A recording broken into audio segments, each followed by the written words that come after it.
అందరికీ హాయ్ అండి. ఈరోజు కార్తీక పౌర్ణమి సందర్భంగా ఈరోజు నోంబూర్లు ఎలా చేయాలనేది మన వీడియోలో చూసేద్దాం. ఆ రెసిపీని మీరు సేవ్ చేసుకోండి మీకు నచ్చినట్లయితే.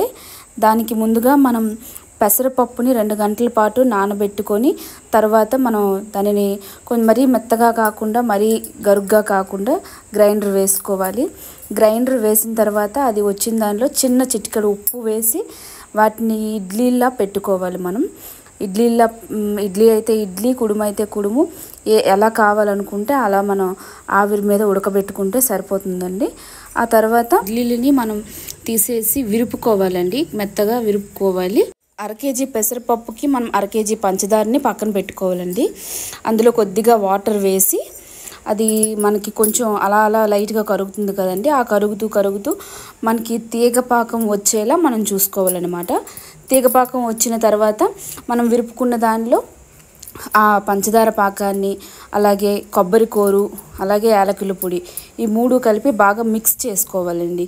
బాగా మిక్స్ చేసుకుంటే అది బాగా కలుస్తుంది, మనకి పడుతుంది కూడా. తర్వాత ఒక చిన్న సైజు లడ్డూల్లో చుట్టుకోవాలండి. అవి చుట్టుకొని ఒక పక్కన ఈలోగా మనం బూర్లకు కావాల్సిన సోయిని రెడీ చేసుకోవాలండి.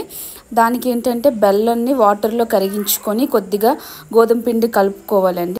ఈ సోయలో మనం బూరెల్ని వేసుకోవాలండి. వేసుకొని మరీ పలుచగా కాకుండా మరీ చిక్కగా కాకుండా ఆ మిశ్రమాన్ని మనం చూసుకోవాలి. చూసుకున్న తర్వాత బూరెలను తీసి ఆయిల్ హీట్ ఎక్కువ ఉంది కాబట్టి నేను వేసేసాను.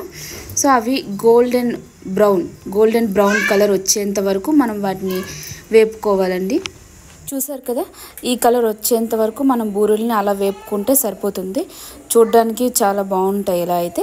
అంతేనండి ఈ బూరెల రెసిపీ. మీకు నచ్చితే లైక్ చేసి సబ్స్క్రైబ్ చేయండి. Bye bye.